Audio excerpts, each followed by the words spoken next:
So this is the internal architecture of computers. So there are three main components. One is CPU, other one is the memory, and third one is the peripherals. So the internal working of every computer systems can be broken down into three parts.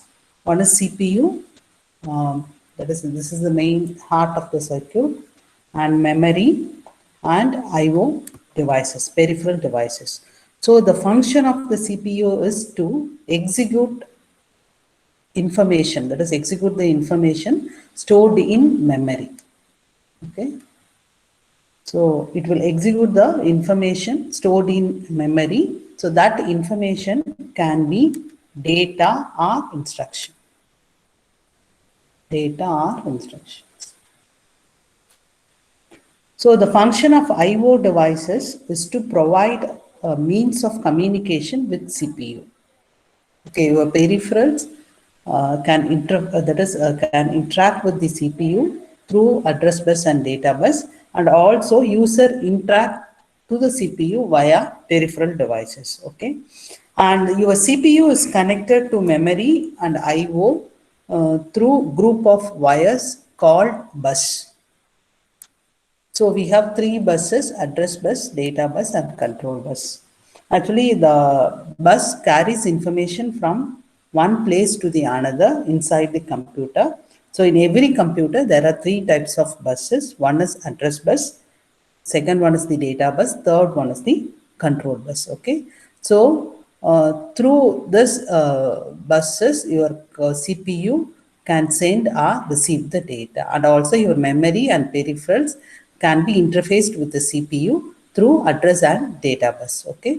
So the central processing unit mainly execute information stored in memory, and I/O device provides a means of communication with CPU. Okay.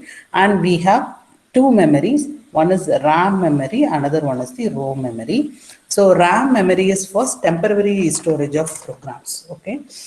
That is, it is used by CPU for temporary storage of program that it is running, that is the computer is running. And the memory type is the volatile memory. So when the power is turned off, data is lost in case of RAM. Okay. So this memory is called volatile memory. So ROM memory means it contains a program, that is a program and information essential to operation of the computer. So it is a permanent storage, cannot be changed by the user. This memory is a permanent one. It cannot be changed by the user. And when the power is turned off, the information is not lost. So this memory is called non-volatile memory. Okay. So we have two memories, RAM and ROM. Okay. So out of three buses, that is address bus, data bus, and control bus, your address bus and data bus determine the capability of your computer.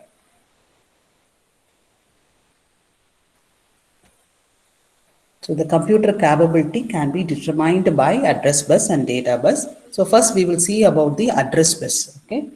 So your memory, that is your memory component and I/O devices. So these two devices must be assigned with an address. So every device is associated with an address through which address the devices connect to the microcontroller and initiate the data transfer. Okay. So devices to be recognized by CPU through this address. So every device is associated with one address.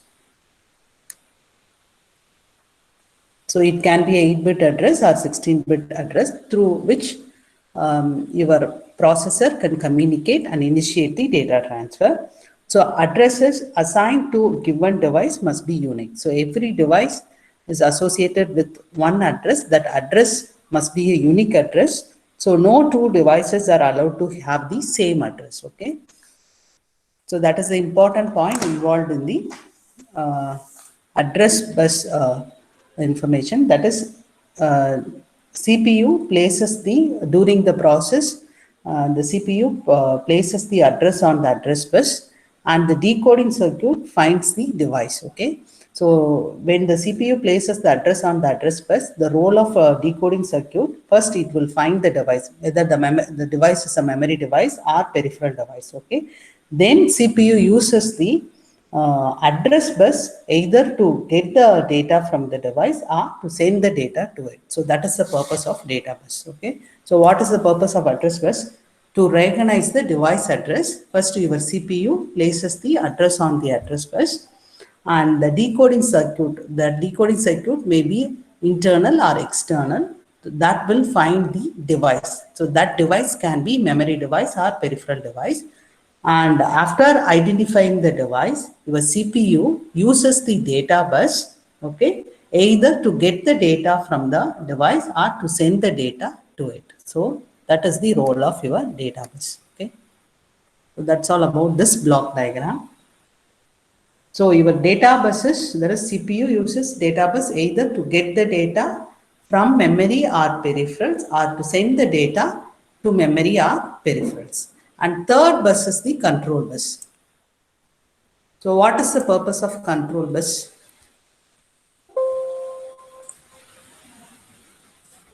What is the purpose of control bus? Since control It generates signals. control signal. That is, it is used to generate either read control signal or write control signal. That is your CPU used to provide or used to generate read or write signal to the memory or IO device to indicate if CPU is asking for information or sending it information. So control signal example, it may be a memory read signal, memory write signal, IO read signal or IO write signal. Okay.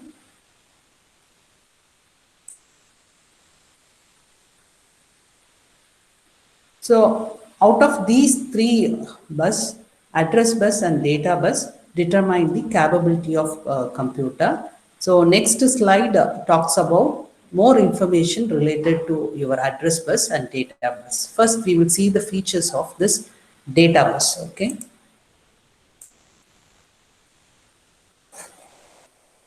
So more data bus mean more expensive CPU.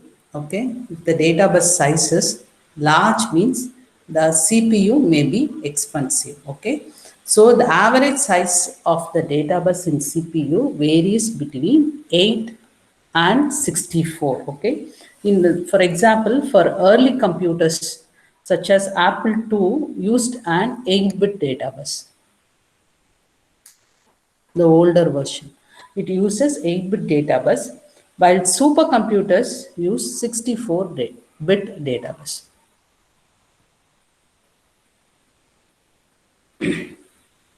So data bus are bidirectional. Okay. So since CPU must use them either to receive or send data, that is processor to memory and memory to processor, data transfer. It's a bidirectional one.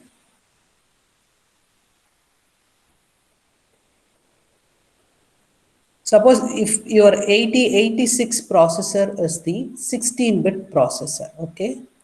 So your 8086 is the 16-bit processor. So what is the size of data bus? And what is the size of ALU? 8-bit or 16-bit? Please tell me the answer. So your 8086 is called as 16-bit processor. Why it is called as 16-bit processor?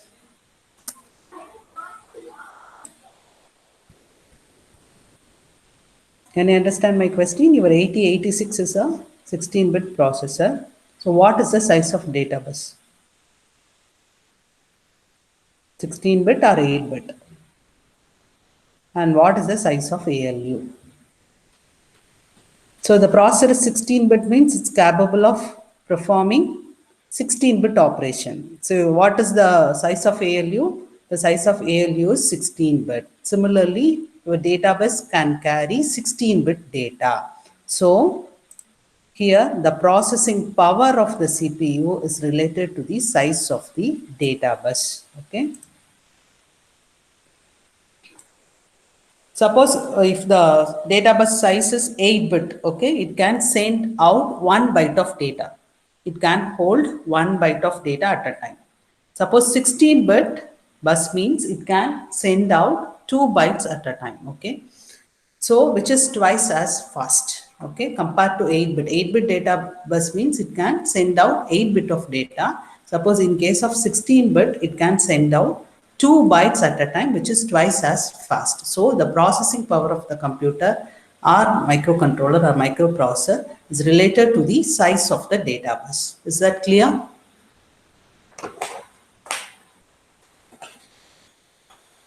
So next we will see about the address bus. So the address bus is unidirectional or bidirectional? Please tell me. Bidirectional. Your data bus is bidirectional. Address bus? Unidirectional. Huh? Please tell me. Unidirectional. I'm not able to hear. Unidirectional or bidirectional? Unidirectional, ma'am. Unidirectional. Good. Address bus is the unidirectional from the processor towards memory or peripherals. Okay. It is a unidirectional. The signal is generated from memory to that is from processor to memory or peripheral devices. Okay. So more address buses available means the larger number of devices or memory location that can be addressed. For example, your address bus size is 16-bit, okay, which means that the particular microcontroller is capable of addressing 2 power 16 memory locations, or capable of addressing 2 power 16 devices, which means 65536. 65536. If the address bus size is 16, that is CPU with 16-bit address can provide total of 65536 or 64 KB of addressable memory. Okay, so more address bus available, the large number of devices can be addressed. Devices or memory locations can be addressed. So the number of locations with which a CPU can communicate is always equal to 2 power x. Okay, so x is nothing but number of address pins on the chip. Here your x is the address pin, number of address pin.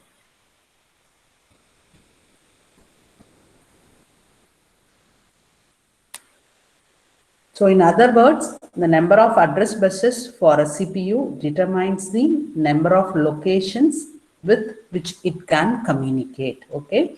So number of location is always equal to 2 power x. X represents number of address lines regardless of size of data bus. Okay. Suppose 16-bit address bus means it's capable of addressing 2 power of 16 memory location. The address bus size is 32 means it is capable of addressing 2 power 32 memory location or 32 device, 32 power 32 devices. Okay, is that clear? So X represent number of address pins on the chip.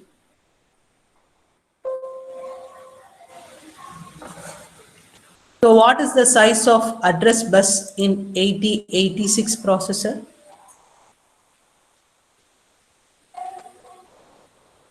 So last semester you have studied 8086, no? So what is the size of address bus in 8086 processor?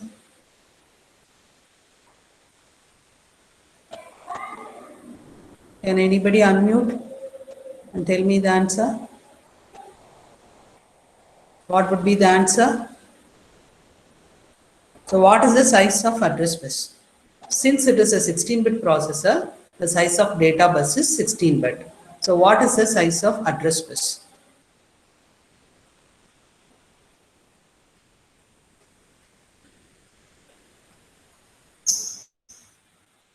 Any answers? Actually, the size of address bus is 20-bit. So 8086 is capable of addressing 2 power 20 of addressable memory. Okay. 2 power 20 of addressable memory. Is that clear? Students, is that clear?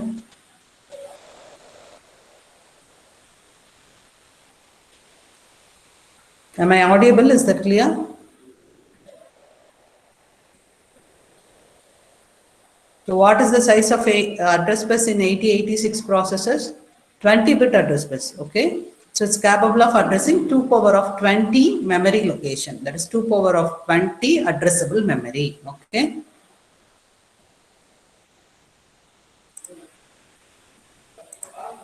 So next we will see how many memory location exist inside a memory chip. For example, if the memory chip contains 2 power x memory locations, for example, 2 power x memory location. Okay, so each location contains y bits, where y is the number of data pins on the chip.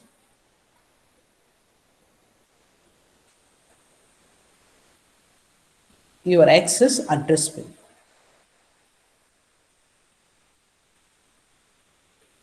So what is the size of your chip? 2 power x into y. So your entire chip contains 2 power x into y. So x is nothing but number of address pins on the IC and y is the size of your data bus. Suppose if CPU with 16 address line is capable of addressing 2 power of 16 memory locations or 64 KB of addressable memory.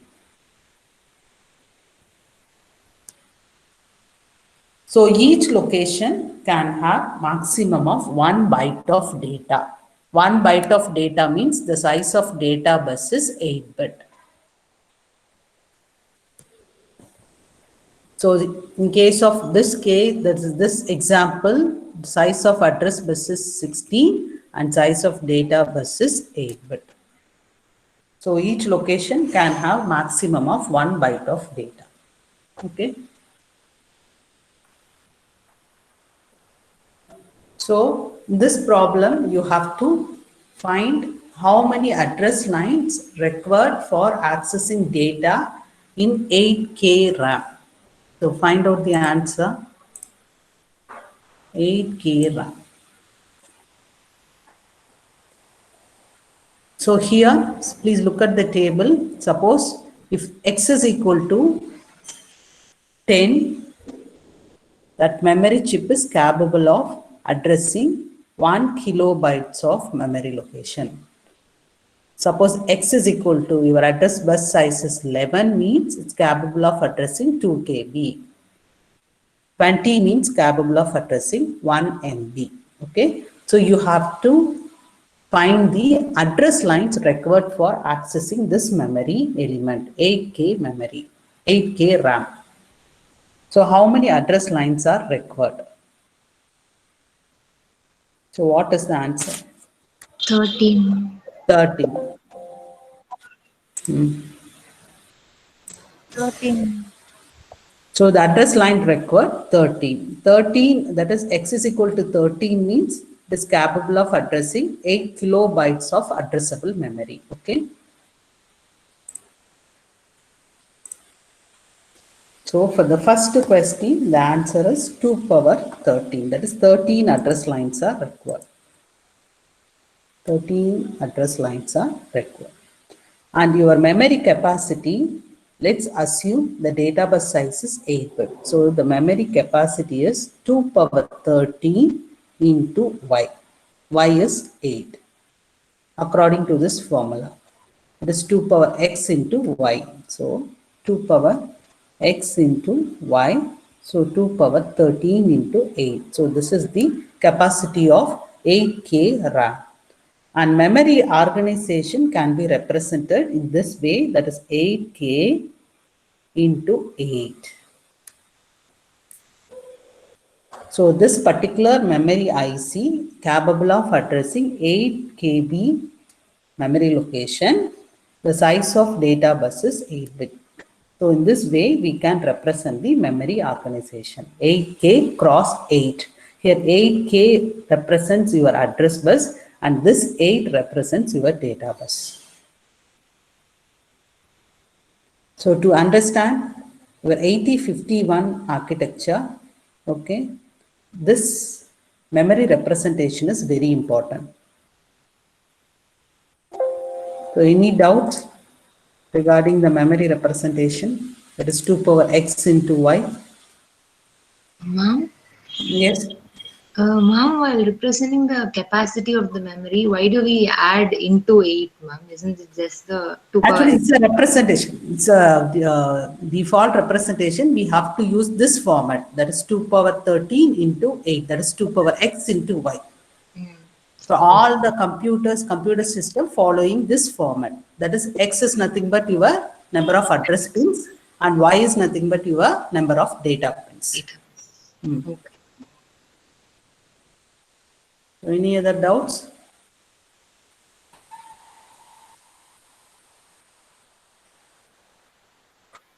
Ma'am, how to represent Memory organization is nothing but the 2 power 13. You have to fetch this from the value from this table. So 2 power 13 is the 8K. So you have to represent your size of your memory. That is 8K into 8.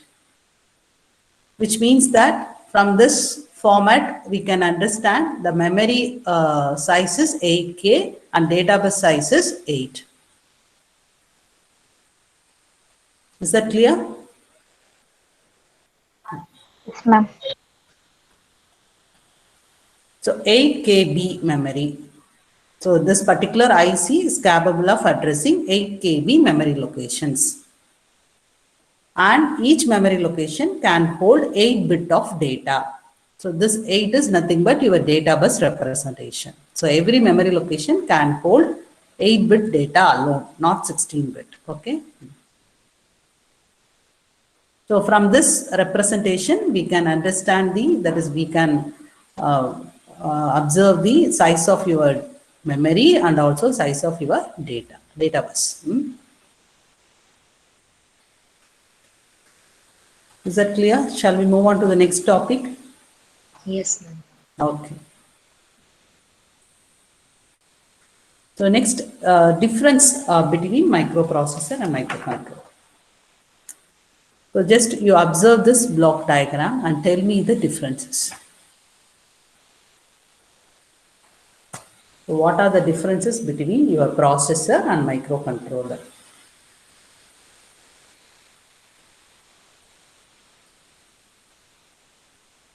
Just you analyze the block diagram.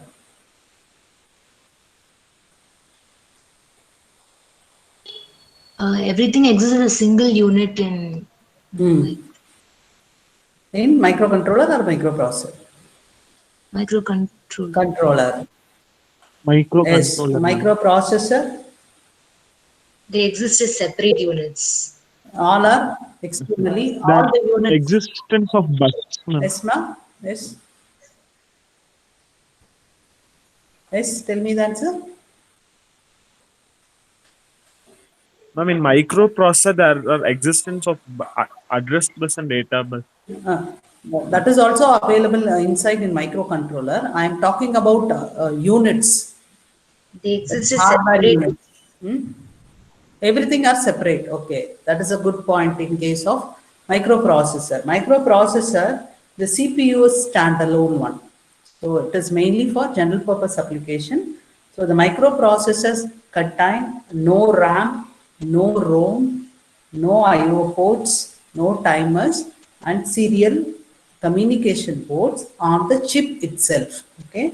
So system designer must add RAM, ROM, IO ports, and timers externally to make them functional. Okay. So that is the feature of your microprocessor. Okay. So microprocessor means, that is, microprocessor means the general purpose processor such as your Intel x86 family.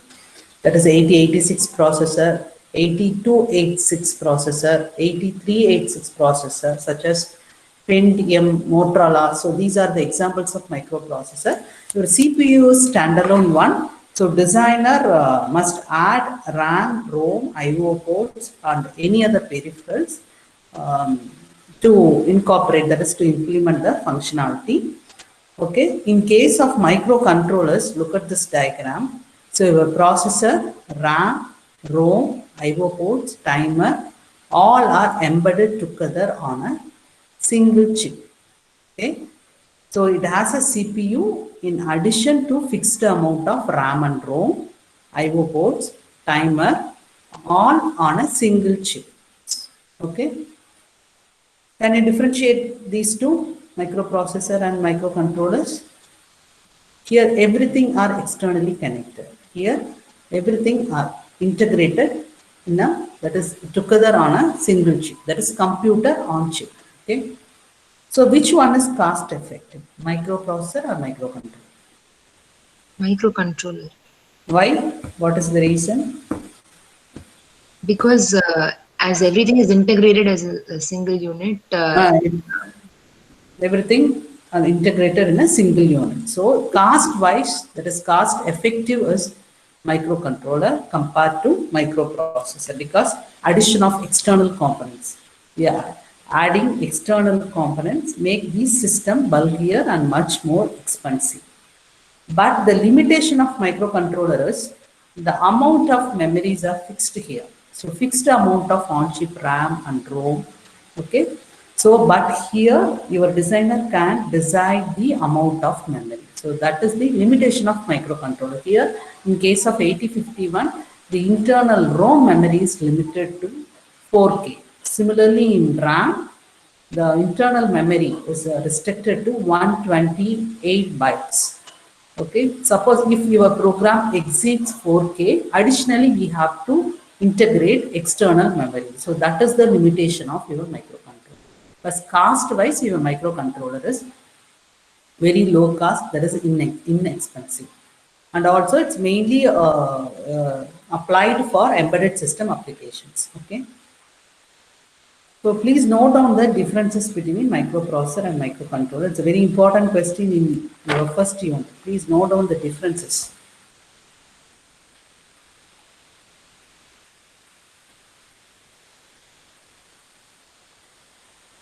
So microprocessor, first point, CPU is standalone. CPU is standalone, RAM, ROM, IO, timer are separate. It's a standalone CPU. Your RAM, ROM, IO, timer and serial port all are separate.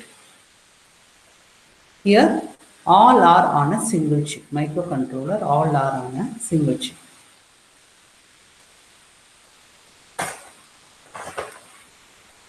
So next point, microprocessor used for general purpose application. So this is for general purpose application and this is for specific application. Example, your printer, okay. So processor inside the printer performs only one task. In case of printer, getting the data and printing the data. So printer is developed for only specific application, not for general purpose. Similarly, washing machine and cars are the examples of your microcontroller. Third point, microprocessor, in case of microprocessor, designer can design on the amount of your memory, that is RAM and ROM and IO ports also. Designer can design on the amount of ROM, RAM and IO ports.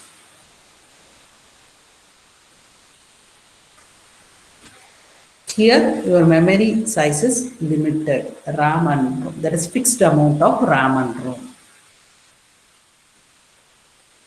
Fixed amount of RAM and ROM.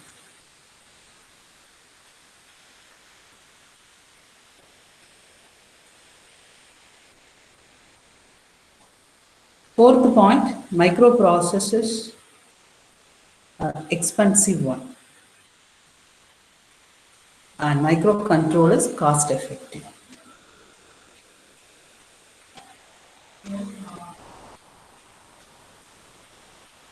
Next point, the microprocessor based systems requires more hardware. Microcontroller side, less hardware. Microprocessor based systems require more hardware, here less hardware.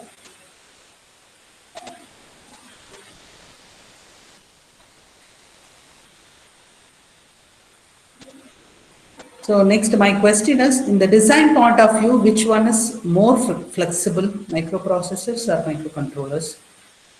Microprocessor. Microprocessor, very good. Microprocessors are more flexible in the design point of view. Microcontrollers less flexible.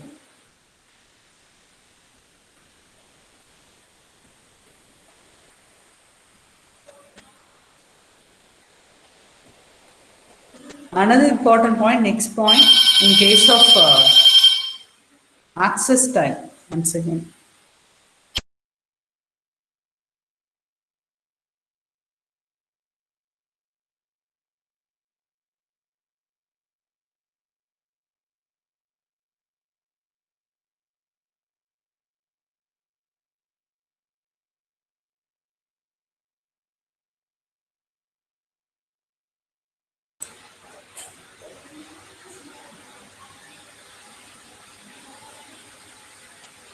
So more access time, in case of microprocessors, more access time for memory and I/O devices.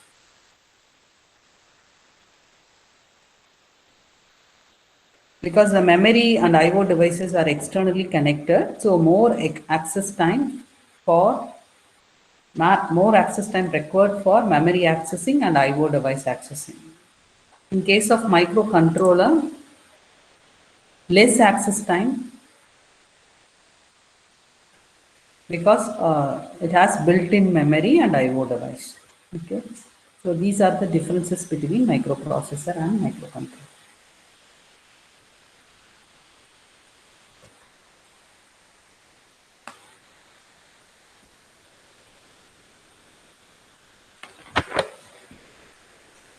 So next topic, criteria for choosing microcontrollers. Okay.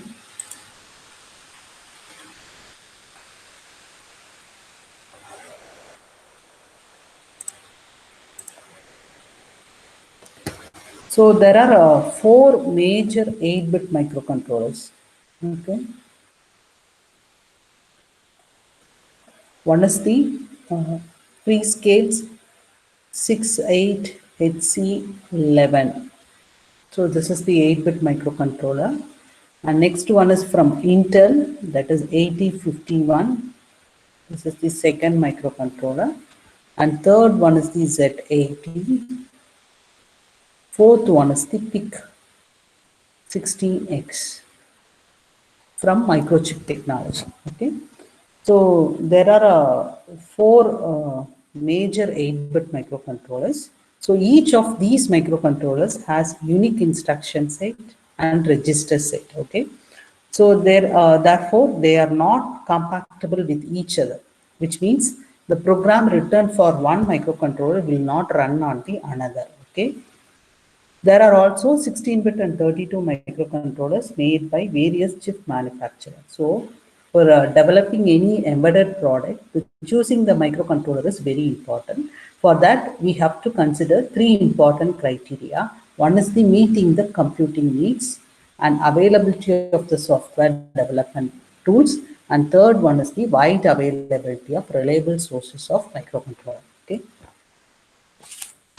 So there are different 8-bit microcontrollers and also 16-bit, 32-bit microcontrollers are available. So with all these different microcontrollers, for selecting different microcontrollers, we need to consider 3 important criteria. So first one is the meeting the computing needs. So when meeting computer needs, we have to consider the speed of the processor and amount of ROM and RAM and number of I/O ports, timers, size, packaging and power consumption. So speed is what is the highest speed that microcontrollers support. Okay. Amount, that is amount means the size of your RAM, internal and internal ROM memory or internal RAM memory. Packaging means does it come in a 40-pin DIP or QFB, flat package. So does it come in a 40-pin DIP or QFB? So this is important in terms of space, assembling and prototyping the end products. And power consumption is a very important criteria because this is especially critical for battery powered products. Okay, so these are the things we need to consider for choosing a microcontroller. And second one is the availability of software development tools such as compilers, assemblers, and debuggers, emulator, and simulator, and also wide availability of reliable sources of microcontroller, because 8051 has large number of vendors, that is diversified vendors, suppliers, that is Intel, Atmel, Philips, AMD, dollars. So wide availability and reliable source of microcontroller we have to consider. So these are the three criteria in choosing the microcontroller. Okay. So next one is the von Neumann and versus hardware architecture. Okay. So there are basically two types of digital computer architecture. One is the von Neumann, another one is the hardware architecture. First, we will see about the von Neumann architecture.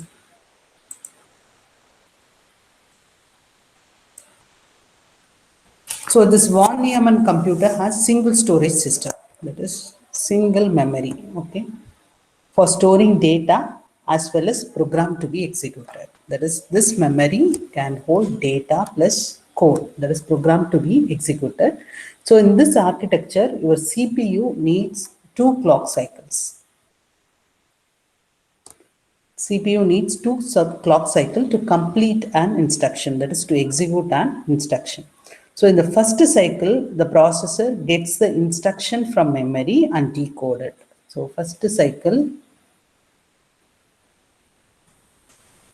it gets the instruction from the memory, that is fetching instruction from memory through address and data bus. Okay. And in the second clock cycle, the required data is taken from memory, that is transferred to CPU. So 2 clock cycles are required to execute a single instruction. So for each instruction, this cycle repeats, hence needs 2 cycles to complete an instruction. Okay. So the limitation of this architecture is the pipelining is not possible with this architecture. Okay. Pipelining is not at all possible. So that is the drawback of this von Neumann architecture. And another important thing is it's a single storage system. So data transfer and instruction set must be, that is instruction fetching. Instruction fetch, data transfer must be scheduled. That cannot be performed at the same time. So 2 operations needs to be performed. One is the instruction fetch from the memory plus data transfer. So it is a single storage system.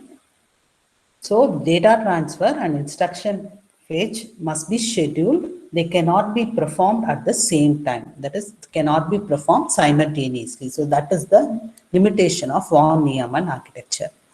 So any idea about hardware architecture? So please look at the block diagram and tell me what is the difference between von Neumann and this hardware architecture. It has 2 memories. It has the computer, hardware computer has 2 separate memory for storing data and program. Okay, there is program memory and data memory, and processor can complete instruction in 1 clock cycle. Okay, because the reason is the pipelining strategies can be applied in case of hardware architecture. Okay, so in the first stage of pipeline, the instruction to be executed can be taken from the program memory, and second stage of pipeline, data is taken away from the memory, data memory. Okay, so only 1 clock cycle is required, that is only 1 clock cycle is required to execute a single instruction, provided the appropriate pipelining strategies are implemented. So here you can look at this block diagram. So 2 separate memory, program memory and data memory. If the pipelining is implemented in this architecture, so first stage,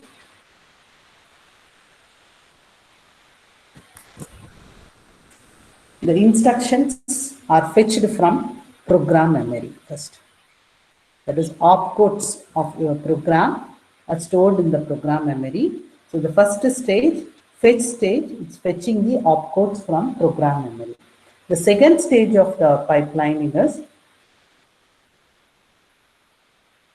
decode and execute.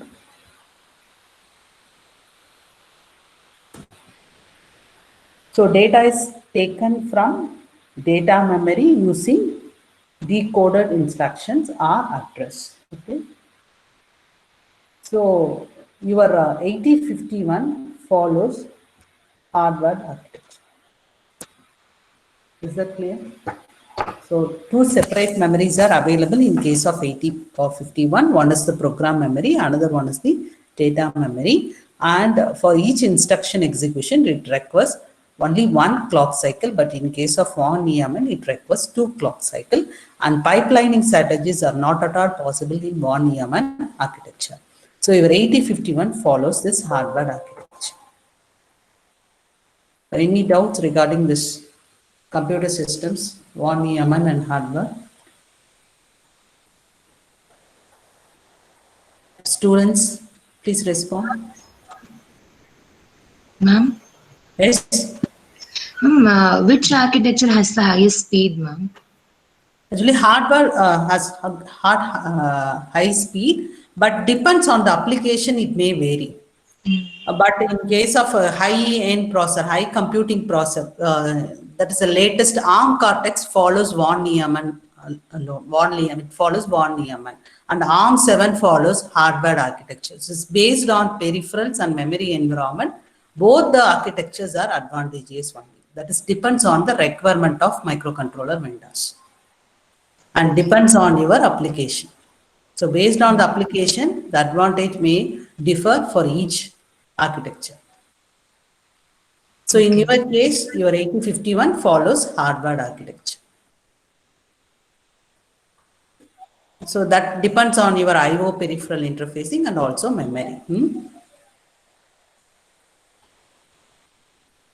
So your ARM Cortex M4 follows von Neumann and ARM 7 follows Harvard. Depends on the application, it can vary. Any other doubts? So next class we will see about 8051 architecture and also this tri-state buffer. So first next class I will explain this tri-state buffer and 8051 architecture. Okay. Any other doubts in the memory organization? There is memory organization representation and difference between microprocessor and microcontroller and von Neumann and Harvard architecture. Any other doubts? Ma'am, Yes. ma'am, I have a doubt, ma'am. What are pipelines, ma'am? Pipelines actually for a single instruction execution, suppose if the pipelining is not executed, that is not implemented, that case it requires 2 clock cycle. I will explain. Okay.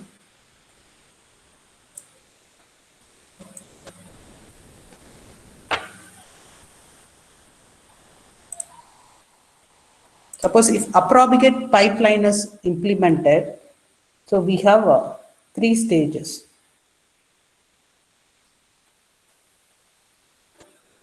Fetch, decode, execute.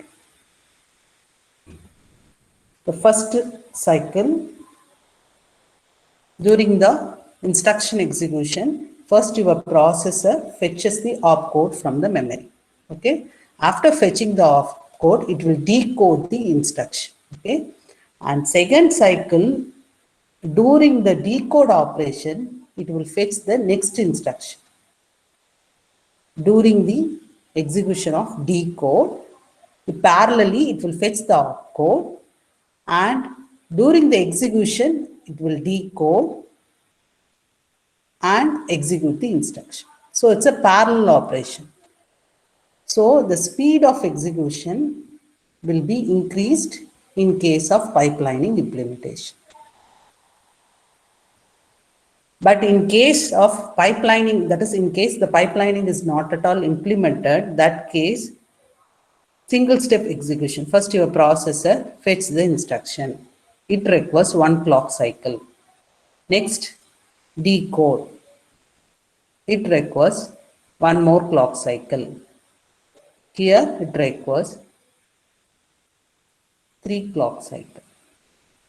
So to execute a single instruction, it requires 3 clock cycle. But in case of pipelining, a single instruction can be executed in a single clock cycle. So that is the important. Actually, this pipelining increase the speed of execution, will increase the speed of execution. Is that clear? Yes, ma'am. Single cycle execution, we will perform fetching the instruction, decoding the execution, that is decode the instruction and execute the instruction. Parallelly, during the decode operation, your processor fetch the instruction from the program memory, and during the execution of first instruction, it will decode the second instruction, likewise. So this diagram is for first instruction execution. First instruction. So during the decoding operation of first instruction, it will fetch the second instruction.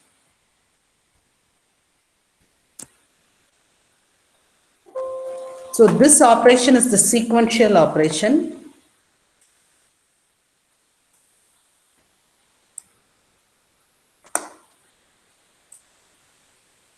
It's a sequential operation. So this one is the parallel operation. So that is the advantage of pipelining. Is that clear? Yes, Have I answered your question? yes, ma'am. Any other questions?